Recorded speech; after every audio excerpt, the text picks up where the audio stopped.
Welcome to American Education FM, everybody. I'm Dr. Sean Brooks.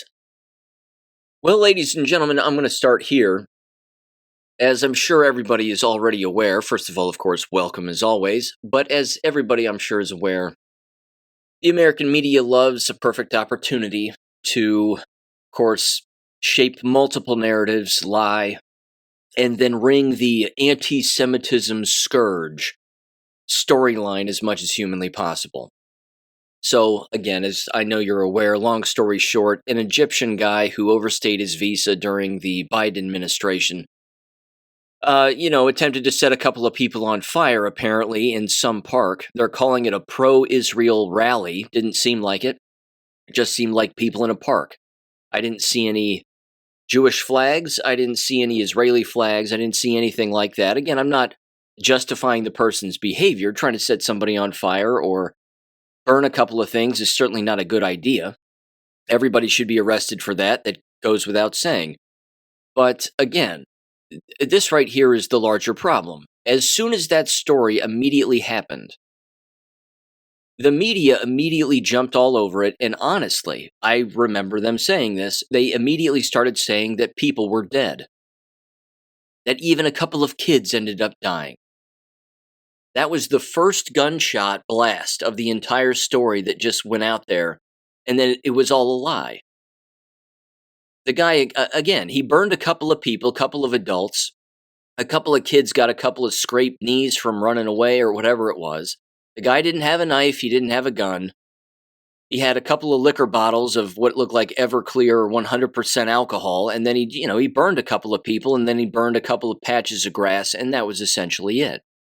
Again, I'm not justifying the behavior. It's terrible. But the point is the media lies. And they love stoking these flames as much as humanly possible and taking up endless airtime on all of the news outlets. I mean, I just saw on Fox News just a second ago, just to turn it on, again, eating lunch, minding my own business, decided to turn it on and see what stupid story they were running, and sure enough, it was this one. Again, days after this has happened. And they were talking to Douglas Murray, of all people, the Jewish expert on Jewish history, you see. And then, of course, there he is, and he's bringing up the term Zionism, and he's saying, oh, Zionism is being used as a bad word, as a slur of sorts, certainly among certain Americans. Well, yeah, because it is. That's because it is. Zionism is their religion. Again, I'm not justifying the guy's behavior. I'm simply saying that the media loves a story like this. If he had water balloons, they would call it a terrorist attack. I'm not kidding. Egyptian man screaming anti-Zionist rhetoric at a park. Showered children with water balloons and their adult parents. And it's clearly a terrorist attack. Someone could have been killed. I mean, that again. That's what they would run with. They would tell everybody that. They, of course, would say that people were, that people got killed. Endless water balloons were used, and you wouldn't believe the amount of carnage and death. And then they come back around and go, oh, wait a minute, no one died. A couple of people were sent to the hospital with, I don't know, a few rubber burns and a couple of scraped knees and, a soaking wet shirt. And that was about it. These people have absolutely no shame whatsoever. And then, of course, what does Fox News do in typical fashion? They put up the giant screen, giant board of the anti-Semitic attacks that have occurred since April of this year. And they're just piling up now. Again, it's exhausting. These people aren't interested in evidence, and they never do this, and this is the important part, they never do this when it's anybody else. When it's whites being attacked, they never do that. When it's blacks being attacked, they never do that. When it's Asians being attacked, they never do that. When it's Hispanics being attacked, they never do that. They never put them in order, in some chronological order, on some, again, visual screen for people to see, and visual map, as if to say, oh my gosh, look at all these attacks on all these other racial groups. It's just Jews that receive that attention. That right there should tell everybody who runs the news media. This is, again, the evil propaganda that they engage in. Now, yeah, the guy should be deported. Get rid of him. We didn't want him here in the first place. But again, they use these opportunities to do whatever they can to stoke more division. They use it, of course, to stoke more lawyers into attempting to enforce particular laws or advocate for the creation of more laws that protect them at the expense of everybody else. Again, these individuals, certainly in the media, and of course we know who runs the media, but all of these individuals shoot first, ask questions later. In fact, they don't even ask questions. They shoot first, they're wrong 9 times out of 10, and then they just run with their own story anytime that they want. Again, I turned on Fox News 2 days in a row, right around, again, whatever it was, 10 o'clock, I would say.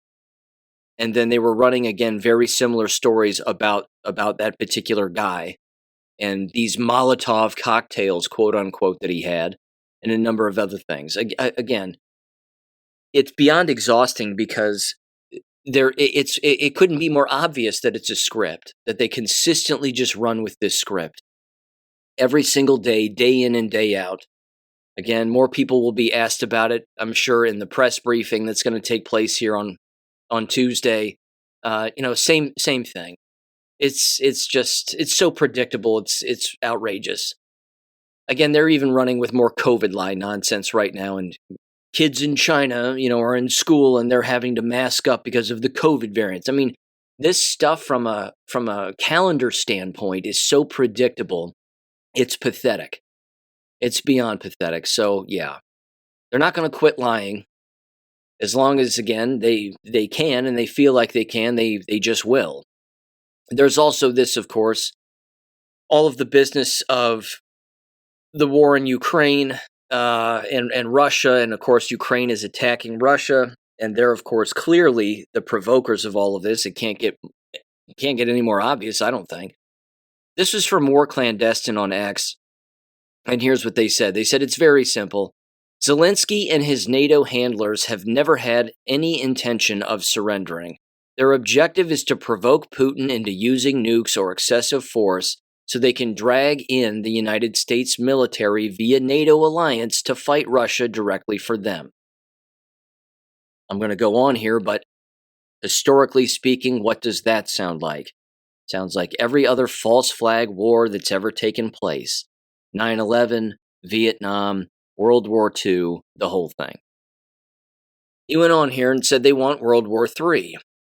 They want to destroy Russia by any means necessary because Putin refuses to bow to the deep state and their quest for global hegemony. The deep state want to dethrone Putin and take over Russia. And they know they need the United States military in order to pull it off. This is why they are pushing so hard for Ukraine to be a NATO member and why they are trying to provoke Putin. They are trying to force the U.S. military to intervene directly and defeat Putin. That's what the deep state want. That's what Ukraine has been about, going back to at least 2014, and probably decades before that. This has always been their ultimate objective with Ukraine, World War III, and the destruction of Russia, unquote. Yeah. Only they're not going to get it. They're not going to get it from Poland now. They're not going to get it from Italy. They're not going to get it from us. And Europe can't defeat Russia on their own. In fact, we would probably defend Russia against Europe, and we would wipe Europe off the face of the planet. But we wouldn't have to kill the people. We would just go after the politicians. See, this is so interesting to me, and this is why I love geopolitics. And again, a person can understand current geopolitics if they have a firm grasp of accurate history. If you don't understand accurate history, you're never going to be able to see what exactly is going on now and why it goes down the way that it does. People always, again, use that term, or that phrase rather, history repeats itself. It's not history. It's people's behaviors. It's that simple. It's people's behaviors don't change. And when these idiots get in their little clubs, and most of them are pedophiles, when they all get in their little pedophilic club and they snort cocaine and have sex with kids, they all do the same kinds of stuff. They all behave the exact same ways. Again, it shouldn't shock people. But what they're not counting on, of course, is the potential destruction of NATO, the potential destruction of the European Union, which would be fantastic, and, of course, the destruction of the United Nations. That would be great. That would be great if we could all live long enough to see all of that happen. But Vladimir Putin is our ally. There is no doubt about that. Again, they are a nationalist country. They are a Christian country. They're not the Bolsheviks of old. They're not the hammer and sickle like a lot of people still think that they are. That's absolutely insane if anybody actually believes that. I'm not saying they have all great people in their country. Clearly they don't. I know that they're not big on immigration, which is a good thing. They, of course, still have Jewish bankers over there running a number of different things, although I don't think it's nearly as bad as it once was, clearly. I think Putin has somewhat control over a lot of that. But again, they aren't going to get the war. The European Union is not going to get the war that they want. It won't happen. They cannot defeat Russia on their own. And like I said, if push came to shove, we would defend Russia. Most certainly. We would stop all weapons going into Europe to be used against anybody that we were allies with. And then, of course, we would have to back Russia's play 100%. But we wouldn't have to bomb innocent people. We would just flat out target these politicians, and that would be the end of that. But again, whether that happens or not is anybody's guess, but there won't be some large-scale war. It couldn't be more obvious who the aggressor is. And I should mention this too, again, just as a side note. Of course, Senators Lindsey Graham and Richard Blumenthal every single time went over there and shook hands, of course, with Volodymyr Zelensky and did whatever they do. Worked behind the backs of Americans and the United States government, violated the Hatch Act at the very least, and spent, at least $800,000 on luxury hotels and food and drink and a number of other things, probably little children. I don't think Lindsey Graham and Richard Blumenthal, two of the gayest-looking senators on the face of the planet, would go over to Kyiv or go over to anywhere in Ukraine and not have sex with kids. I'm not kidding. They are perverts of the highest order. There's no doubt about it. Almost $1 million the two of them spent. It says Amuse reports that the full trip likely cost over $3 million. What are you spending all that money on? The only thing that costs that much are children to have sex with. Honestly, why are these two people still in American government? Why have they not been arrested? These two people, again, have to be blackmailed even by Ukrainians like nobody's business. It's beyond disgusting. Now, let me make mention of this one, too. Again, I brought this up in the last episode, and it had to do, of course, with the ICE raids that are taking place, certainly in Boston, among endless other places around the United States, and thank God they're happening. This right here, again, is a perfect example of the civil war that's taking place. You had the head of ICE just the other day give a 30-minute press briefing with some of their deputies. And again, they were talking about the massive arrests that they're making, thousands of people, certainly in the Boston area, which is great because that was always a sanctuary city. Their mayor, of course, is a complete lunatic. She testified in front of Congress, again, playing basically word gymnastics and claiming that, they're not a sanctuary city, they're a city of other people. Or they're a playground of foreigners, or however the hell she put it. Either way, again, they play all these word games, and they're tricking somebody. I mean, they're just brainwashed on their own by themselves and lying to themselves on a constant basis. But where the Civil War, again, kicks into high gear, and it shows even these individuals who, again, perhaps have not spent a lot of time in front of the press or answering questions in front of the press, again, as ICE agents or, again, administrators for ICE or whomever. These individuals now are being forced to see how crazy the American media is.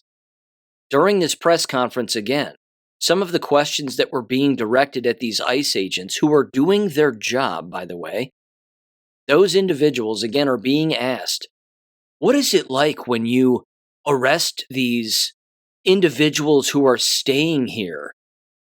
I mean, don't you feel bad about arresting them even when they're young? And then the looks on these ICE agents' faces is astounding. I mean, they're looking back at the press like, are you serious? Are you really asking me that stupid question?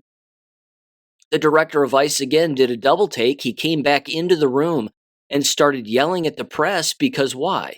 Because the press is doxing ICE agents' families. They're quite literally, again, trying to get ICE agents' families hurt, their properties vandalized, their children harassed at school, whatever it is. That's Bolshevism. That tactic right there is Bolshevism. That's where it was created. That's where it came from. Antifa, during the Bolshevik Revolution, created that tactic. That's the historic significance of that tactic. And it's still used, certainly in America today, by those same kinds of people. But when the press blows it off and tries to make it look like ICE agents are the bad guys, that's your Bolshevik right there, right within the press. And again, the looks on the ICE agents' faces is priceless. They're so angry, and they should be, but you can also tell that they're learning, that they're actually learning, that the American media does not care about safety. The American media does not care about the law. They don't care about Americans. They don't care about America, period. And you can pick up on this when you actually watch and listen to these ICE agents talk with the press and address the press. I mean, they were pissed. They're like, yeah, we're angry. Yeah, we're arresting people because we have orders to do so, and it's the lawful thing to do. And of course, you're coming after our agents, and that's why they wear masks on their faces, so that they can't get doxxed. Again, this is the Civil War. This is the interagency Civil War. You probably remember that really long post that I read. God, it was years ago, right here on the show. That is really going to be the Civil War. It's not going to be us hiding in trees with muskets and shooting our neighbors. That's not it. It's these intergovernment agencies and the infighting that's taking place, not just within those agencies, but between the agencies and the media. And basically snapping people out of this insanity. Again, I've referenced it before. I haven't gotten too detailed. I will in the future. Trust me when I bring this up later. But I played the audio, of course, from that school board meeting after the principal was put on leave for, sexually assaulting a minor. The way in which adults behave when something like that takes place, the dividing lines and dividing sides that they actually take is astounding to me. It can't get more obvious that the people who take that wrong side of attempting to defend a child molester and a pedophile, that even attempting to do that is a bad look because it's showing everybody who you side with. But they don't even stop and think about it. They don't even stop and say, hey, wait a minute. If I say something in front of a microphone on the record, that might not look good in the future. Yes, I don't have any evidence. All I have are feelings. To hell with your facts. I'm going to say whatever I want anyway. And then they end up dead wrong. And then they don't care. They double down on their stupidity, just like the American media. They don't care about getting anything wrong because they don't care about the safety of anybody. Now, if it was them, and they were the ones being raped, stabbed, murdered, what have you, from, again, an illegal alien or having some alcohol tossed on you with a match or a lighter, yeah, that would bother them. They'd get a little upset about that one. But they feel insulated until, of course, they don't. Again, the endless stories, I remember this like it was yesterday too, the endless stories of the Black Lives Matter protesters, black women, again, chanting and screaming Black Lives Matter during the summer of 2020, losing their minds, burning shit to the ground, the whole thing. And then what happens? They end up getting killed by blacks. That very famously happened. I mean, again, the irony is palpable, but these people just don't stop and they don't think. That should prove to everybody it's full-blown brainwashing. It is social engineering and psychological operations of a negative sort at just peak levels. But they don't even know that that exists. They don't know that they are being manipulated on purpose. Again, I've brought it up numerous times before, and again, you're well aware of this, that if you were being lied to by somebody, wouldn't you want to know who was lying to you? Wouldn't you want to know what about? You would want to know the who, what, where, when, why, and how. You would want to get to the bottom of it. This person lied to me. This was a person who I didn't think would lie to me. Or this is a group of people, again, who are lying to me. Why are they behaving this way?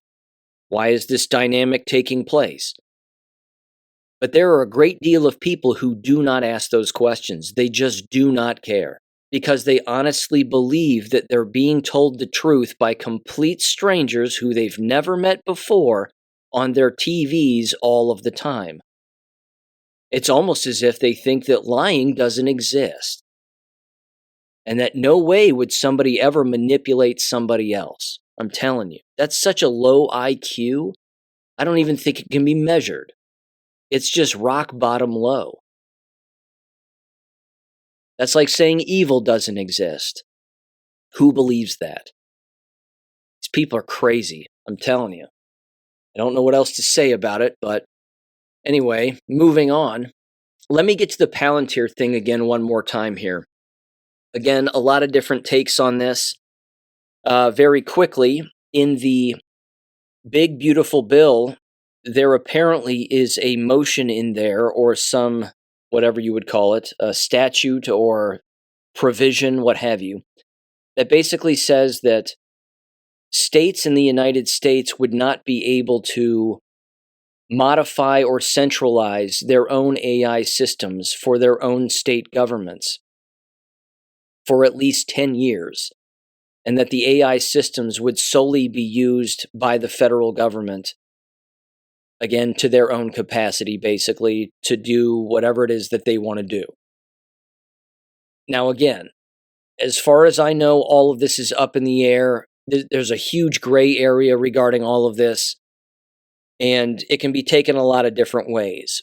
But I came across this particular post, and I think Josiah Richwine sent this my way, but it was from Ariel on X, and I just wanted to read his post here regarding Palantir again and a lot of this AI stuff.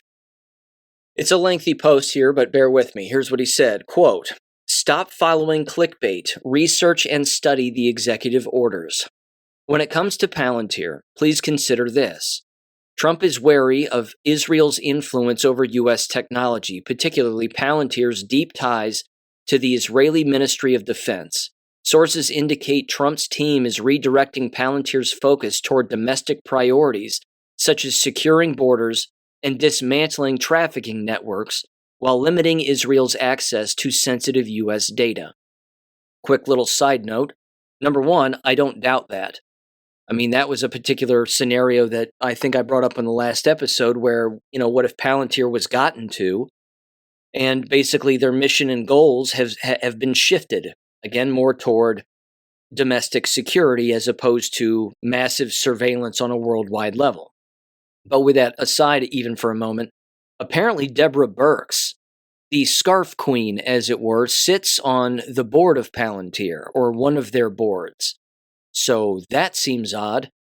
Anyway, Ariel went on here and said the following: "A private memo from a Trump advisor shared in secured channels reveals plans to audit Palantir's Israeli contracts to prevent technology leaks that could be used against U.S. interests. This counters the risk of Zionist Israel exploiting Palantir's AI for surveillance or geopolitical leverage, aligning with Trump's America First doctrine. We are in a war for this country.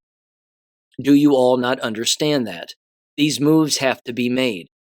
Why are so many black pill content creators not mentioning the executive orders? These are military objective moves, not social ones. Donald Trump knows this just as much as the anti-Israeli crowd. Fortunately for us, he now can stall many plans Israel had with Palantir. Why is this so hard to understand? What do people think war is? This is not supposed to be done with our sensibilities being pandered to. You telling me your feelings are hurt, whatever? Well, imagine a guillotine across your neck if the deep state still had their way. Tired of people thinking they are smarter than our leader and military? Trump is employing a Sun Tzu-like strategy, using the enemy's infrastructure, Palantir's AI-driven data analytics, once wielded by globalist elites against them to protect U.S. sovereignty and dismantle adversarial networks. Says this aligns with Sun Tzu's principle of using the enemy's strength to defeat them. Trump's approach repurposes Palantir, purposefully used for mass surveillance under Obama-Clinton, into a tool for targeting real threats, insider traders, human traffickers, cartels, and foreign actors, including potential misuse by Zionist Israel.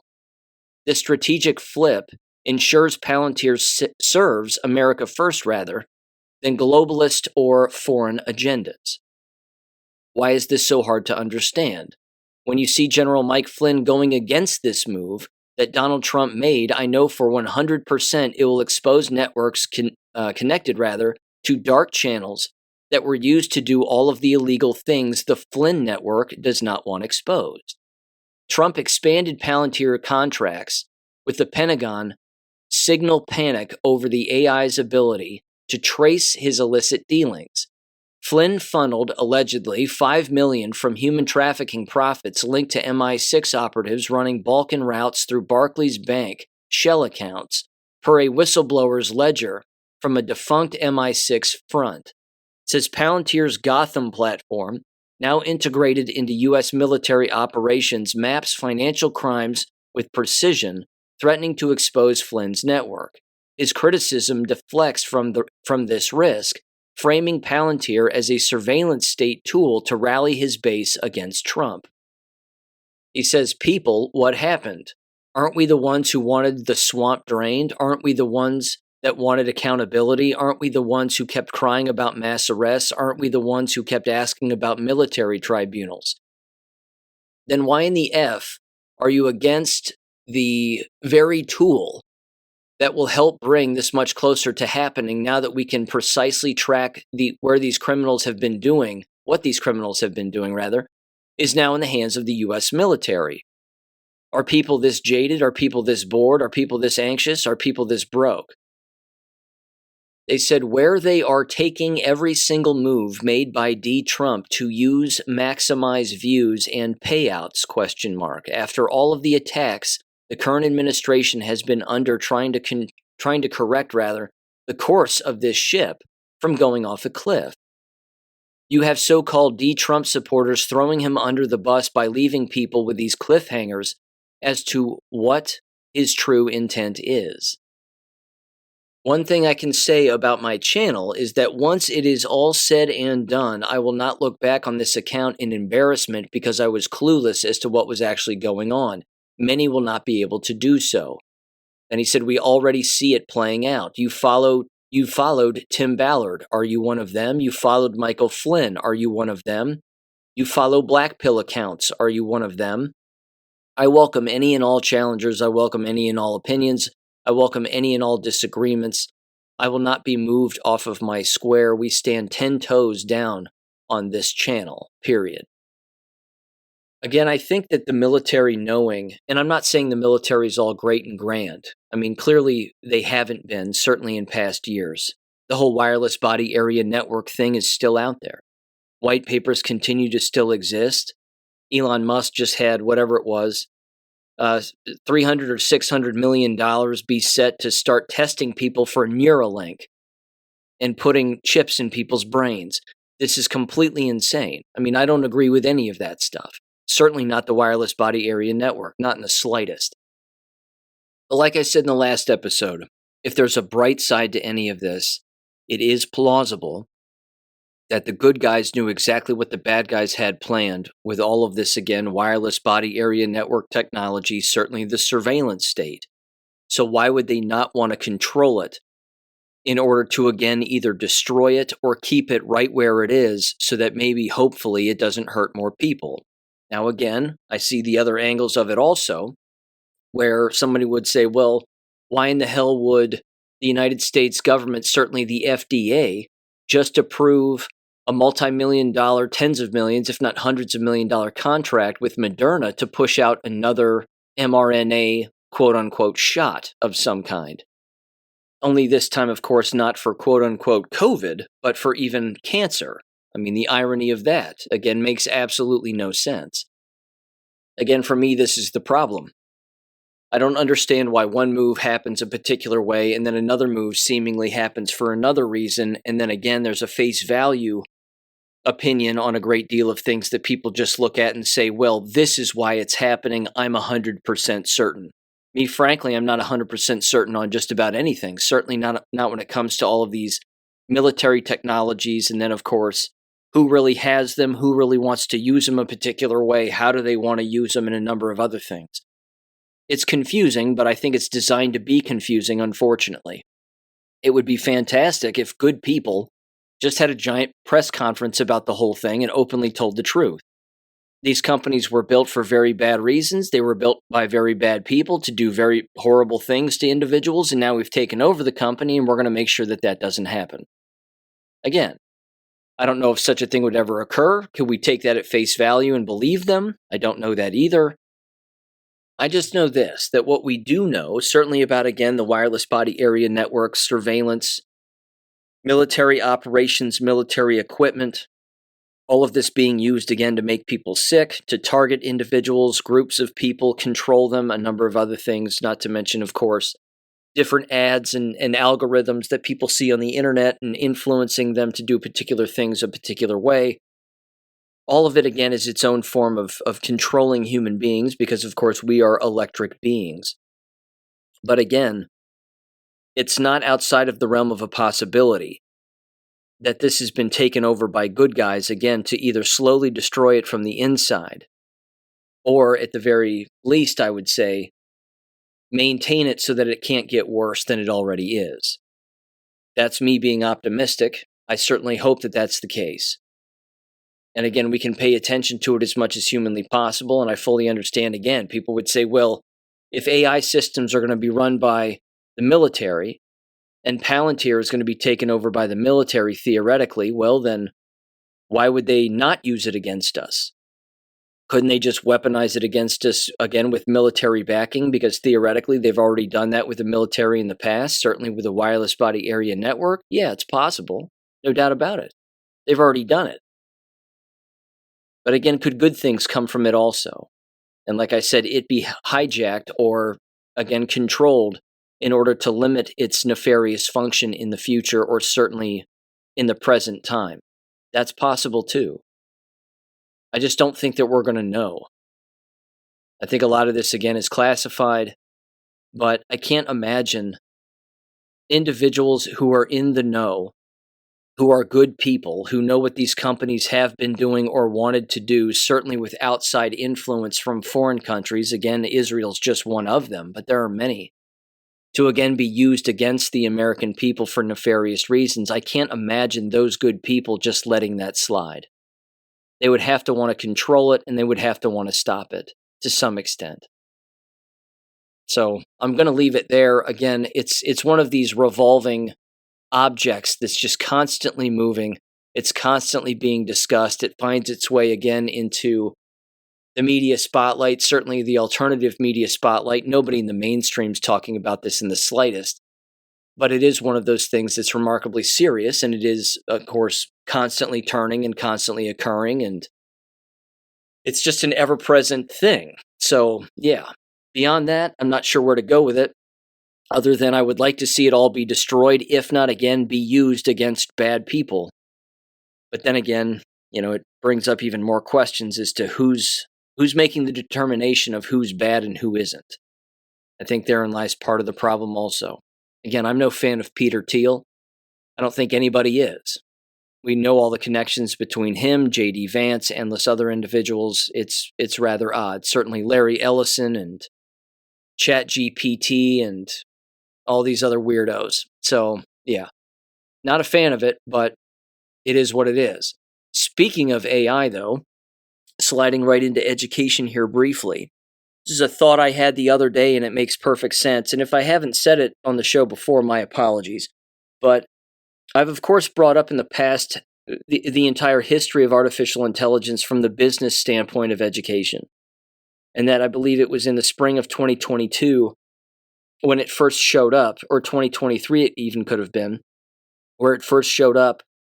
And of course, the education business was like, nope, we're not adopting AI. And then just a few short months later, they were like, yep, we're 100% on board. Here's the thing they are not on board with.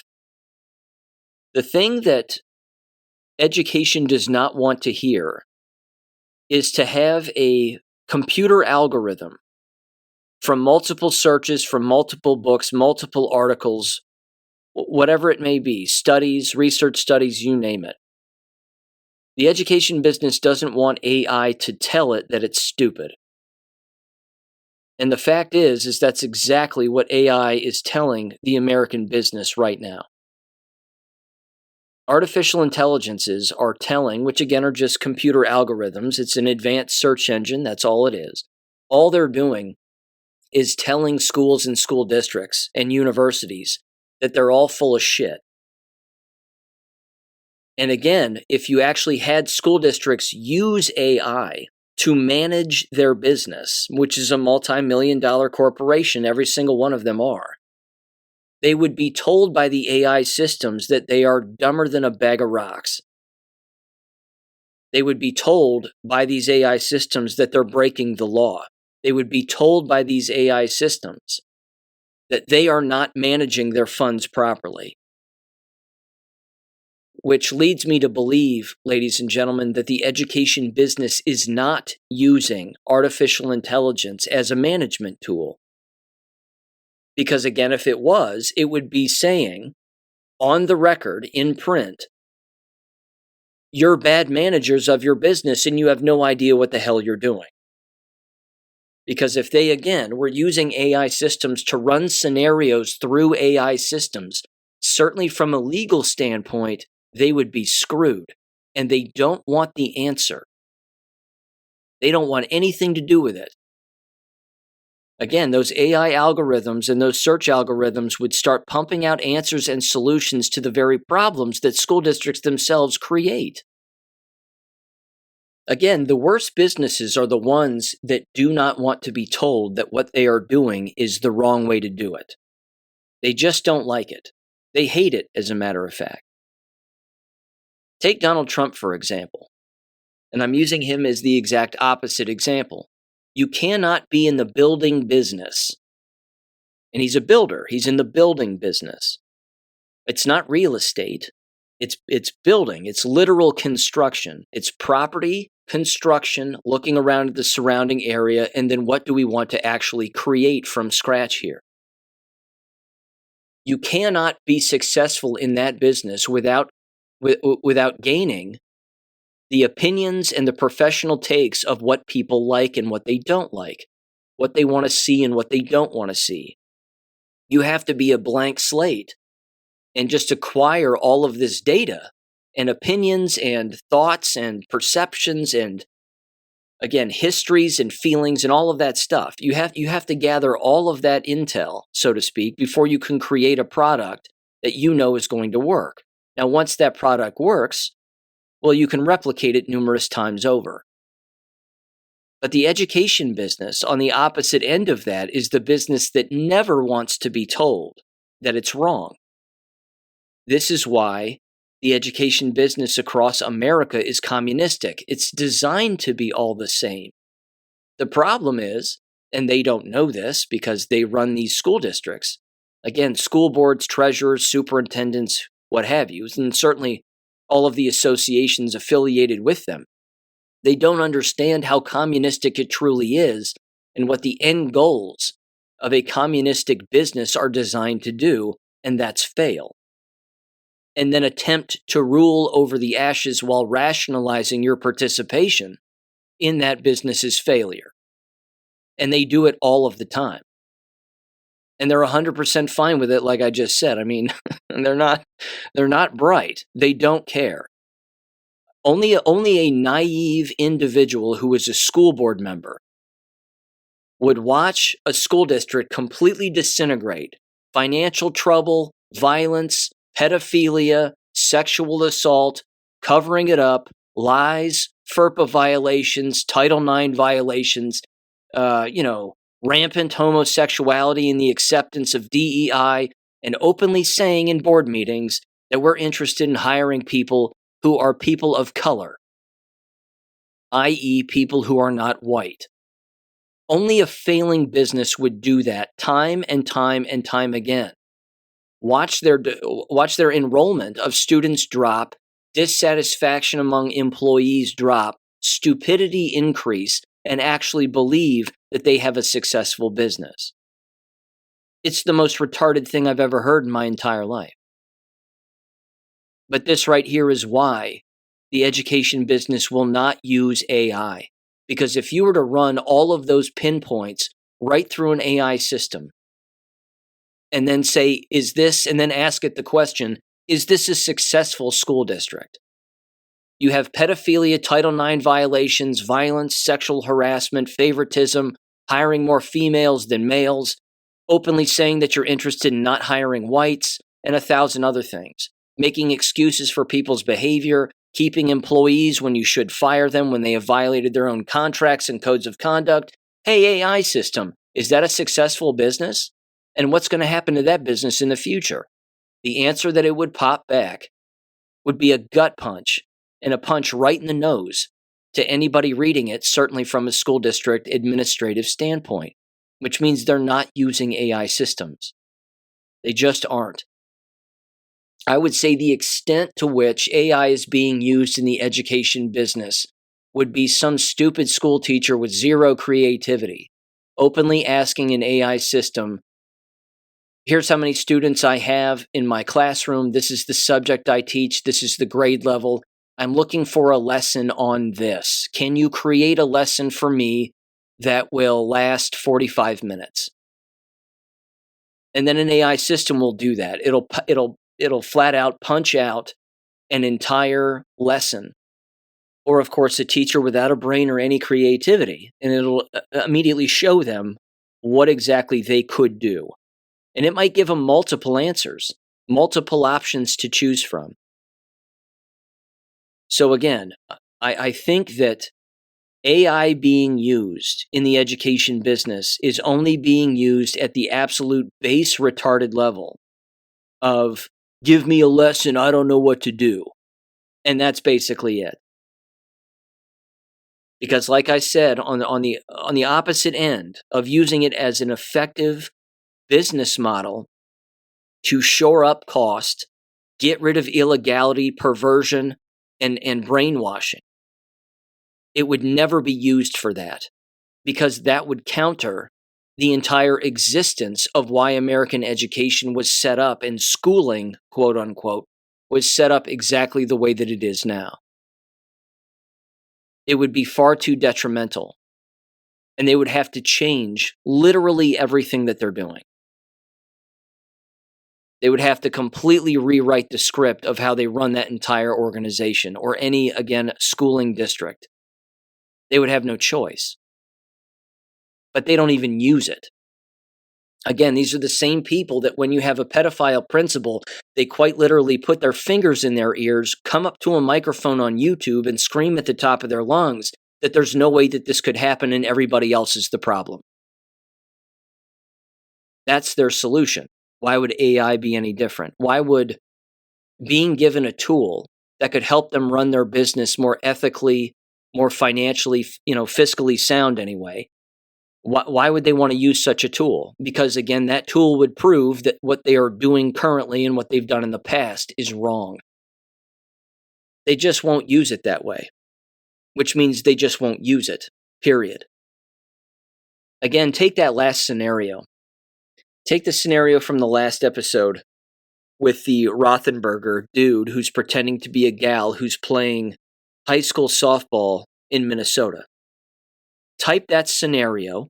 You can take out any of the names you want. You don't have to specify it, but take that entire scenario, just again, as a straight up script, pop it into an AI system and say, is this wrong? Is this cheating? Is this morally sound? What kind of a message is this sending the public? Again, you would think, and it's not to say that the AI answer would be 100% morally accurate. I'm not saying that it would. I'm simply saying you would even think that a director of communications for a school district would want to do that in order to eliminate any ambiguity, eliminate the need for more questions to be answered, for more questions to come to them. They would want to make their messaging completely crystal clear that we are doing the right thing. Here's exactly the process of how we handle this. And we're not going to allow this, or we are going to allow a particular thing because it is clearly the morally sound thing to do. If you were to take again that scenario of that tranny and all the people around them who are clearly brainwashed, throw it into an AI scenario, just watch what the AI scenario spits out. It'll be astounding. There's no way that the AI scenario, with everything that's been written about the mental illness, brainwashing, social engineering, psychological operation, detachment from reality, that all of that would spit out some kind of an answer that would make sense or feel good to those individuals actually participating in that activity. No chance. This again is where having a voice on the internet can help change some of these algorithms. And it can overwhelm these algorithms to where, again, a morally sound answer is the one that pops out. Let me give you another example. This is from just the other day on June 2nd. This was originally from the Daily Caller, I think, but it was on World Net Daily, a free press for a free people. It was titled the following: Cowardice. Male student frequently switches gender throughout day to ogle girls in shower despite competing in boys' sports. Now let me read you the subtitle here. It says, I never thought I'd have to file a federal complaint just so my daughter could change clothes in a girl's locker room without being stared at by a male student.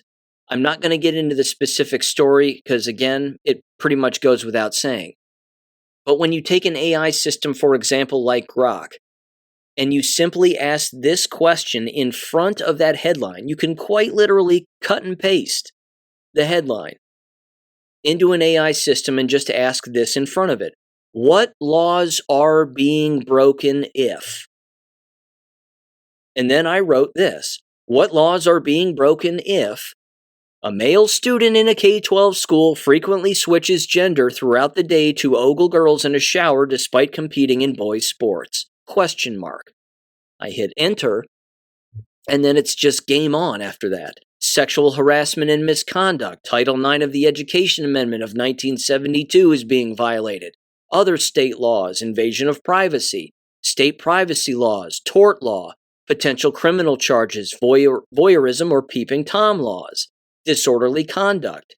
Then it says school policy violations, gender identity policies, potential federal and state protections for gender identity. Well, maybe. Then it says again, intent matters, school liability, evidence and context, laws vary by state, federal guidance under Title IX, so on and so on and so on.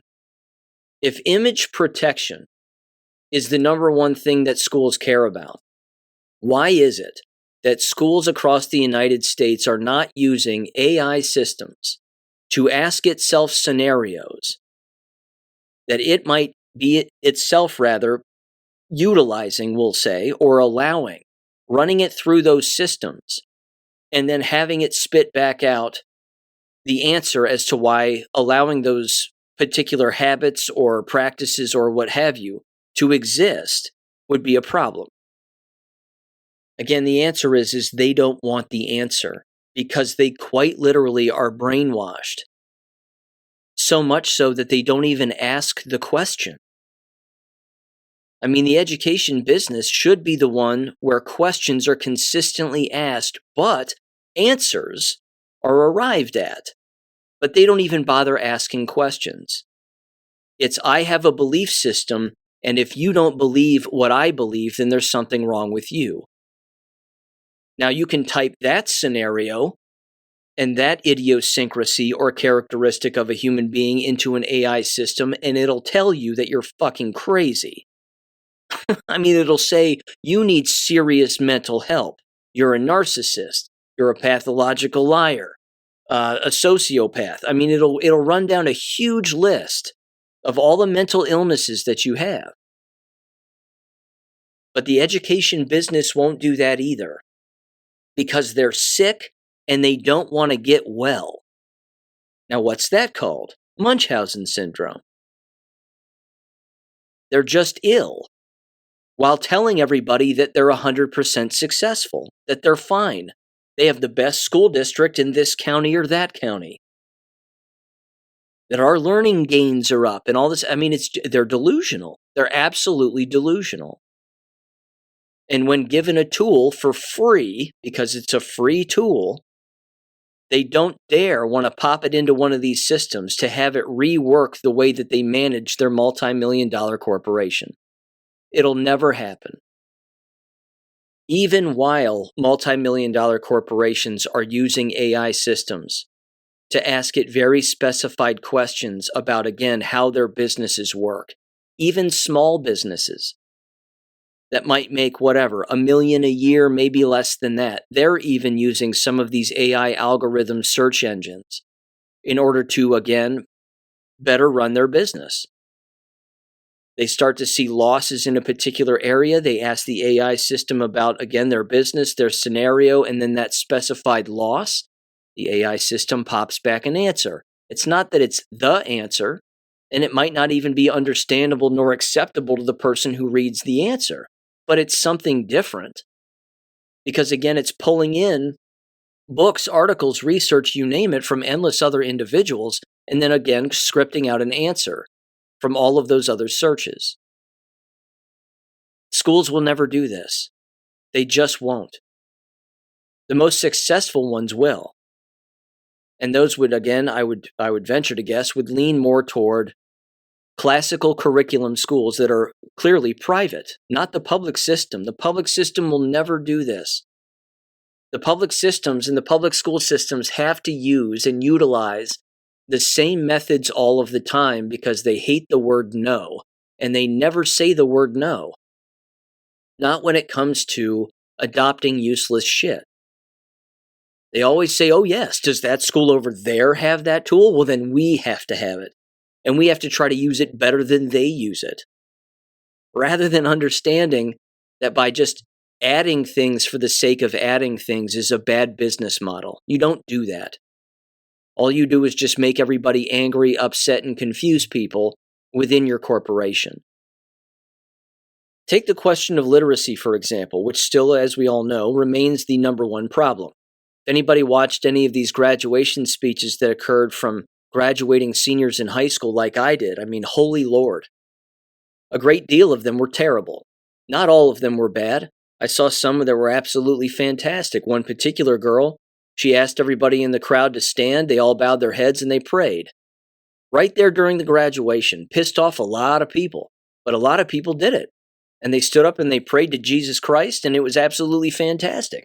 Other people stood up there and they gave the same old cliched speeches that they always give every single year. And as they're doing it, they're mispronouncing the very words that they put in their own speech. Which means, again, did you use an AI system to write your speech for you? Did you cut and paste an AI, or not even an AI speech? Did you cut and paste somebody else's speech from a graduation 10 years ago? And type that into an AI system or a search engine and say, I need the speech. And then they read through it, thinking that they have all the words pronounced clearly when clearly they don't, thereby proving that they didn't write it themselves. So the literacy problem is evident, but again, if you were to go back in an AI system in particular now and ask it a question as if to say, again, just from a literacy standpoint, what is the fastest way to teach a child to read? And what is one of the oldest or most widely used references or books or teaching methods that is used to teach someone how to read, write, spell, and comprehend? Now, if you ask an AI system that very question, and you've ever listened to this show, you already know the answer to that question. Well, I just asked Grok that question. Here's what it said. One of the fastest and most effective ways to teach a child to read, write, spell, and comprehend, particularly using books, is a combination of systematic phonics instruction. paired with shared reading from engaging age-appropriate books or series. An older, time-tested method that aligns with this is the McGuffey readers, an approach which was widely used in the 19th and early 20th centuries and remains effective today. Whoops. I mean, honest to Christ. Whoops. Just like that. Just like that. Now, how many copies of the McGuffey readers are you going to find in an American K-12 public school? The answer is 0. You won't find them. They don't exist. Systematic phonics, it says, gives you examples of what's in the McGuffey readers. Shared reading with books or series. For example, Bob books, it says, or Dr. Seuss books, which are repetitive, and necessarily so. Writing and spelling practice gives you other examples. Comprehension, same thing. Then there's an entire section here on the McGuffey readers. I didn't even say McGuffey readers in the question, and it just pops this up. Older method, McGuffey readers. The McGuffey eclectic readers, first published in 1830s, were a cornerstone of American education and can still be used effectively. They combined phonics, reading, spelling, and comprehension in a structured way. Tells you how it works, how you implement it, why it's effective, modern adaptation. Keep sessions short, 15 to 20 minutes for young children to maintain attention. Use praise and rewards to motivate the child. Read daily, ideally from a consistent series to build familiarity and confidence. The end. This combination of systematic phonics and shared reading inspired by McGuffey's approach is both fast and effective, often helping children read fluently within months while fostering a love for books. Unquote. I rest my case. The American K-12 school system will never use AI the way that it could to make it the most effective instruction they've ever delivered in their miserable little careers. They'll never do it. Because they will be shown, rather, that everything that they are doing and adopting now is horseshit. So I'm going to leave it there. But that right there, ladies and gentlemen, is the definition also of insanity. When you are shown the truth and you refuse to acknowledge it, let alone change, then you're insane. Don't know what else to say. On a brighter note, there's this. Jab related. This shouldn't surprise the listeners of this show either, but combination of ivermectin and chlorine dioxide apparently is remarkably effective, certainly regarding cancers, and in particular this individual, lung cancer. This is from William Makis on his X page. He has a new article out, Ivermectin and Chlorine Dioxide Testimonial. Farmer clears his lung cancer, leaving his surgeons dumbfounded. He said, I will share an interesting story that was sent to me a few days ago. Quote, I have a friend who was diagnosed with lung cancer verified by biopsy after 2 COVID vaccines and was scheduled for lung removal surgery. He had 5 weeks until the surgery. He's a farmer and was familiar with ivermectin, so he took the horse paste at the recommended weight dosage, and he also took CDS 3000 at 10 cc's per day mixed into a quart of water and consumed in 10 doses spread over the day. It goes on, these are direct quotes. He went into surgery, and when he woke up in recovery, the doctor told him that he opened him up and there was no cancer. He did biopsies of several lymph nodes, and they were all clear. The doctor canceled the radiation and chemo that was scheduled. It has been a year now, and he is fine, unquote. So there's that one. Here's another one. In 2023, Mexican researchers led by Manuel Aprecio Alonso, I'm getting that right, published 3 cases of stage 4 cancer that resolved with chlorine dioxide. Chlorine dioxide in metastatic cancer case series, quote unquote. 3 patients were treated for metastatic cancer, kidney, prostate, and lymphoma on a compassionate basis. We report lasting tumor response with chlorine dioxide without side effects. In 2024, another case was published by the same person with another lymphoma patient.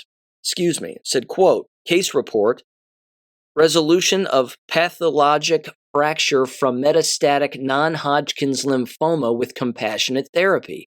The use of chlorine dioxide in cancer hasn't made it to the United States or Canada yet, but it's worth keeping an eye on. Did the lung cancer respond to ivermectin only? Or did it respond to the combination of ivermectin and chlorine dioxide? He said, I love receiving testimonials from around the world as we explore the cutting-edge field of repurposed drugs in cancer treatment. And then he links the article below from his own Substack page, Dr. Makis does. Yeah, chlorine dioxide increases oxygen in the body, and oxygen is the number one killer of cancer. Endless PDF books exist for free on chlorine dioxide, dosage, uses, you name it, and there's a link on my website under the Medical Documents tab where you can purchase chlorine dioxide. Allegedly, chlorine dioxide has an expiration date, like a carton of milk. It's not quite that short, but you do want to keep it refrigerated, if not frozen, if memory serves. It's one of the two. But there is, I believe, an expiration date.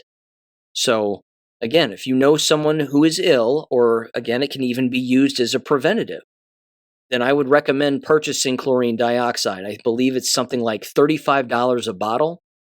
And I want to say it's maybe, almost 12 ounces. And again, a lot of the bottles come with the actual dropper itself, which is, attached to the lid of the actual bottle. But then, of course, you would want to look up accurate, well-referenced dosages and how much water to use and how many drops. And then, of course, based on your weight, or again, how many times throughout the course of a day, et cetera, et cetera. So there you go. It's legit. It's a real thing. And the cures, ladies and gentlemen, are right out here in the open for anybody to see. Thank you for listening as always. With that said, I will catch you on Friday. Peace. Thank you for listening to American Education FM. Make sure and check out AmericanEducationFM.com for more information. Take care and God bless.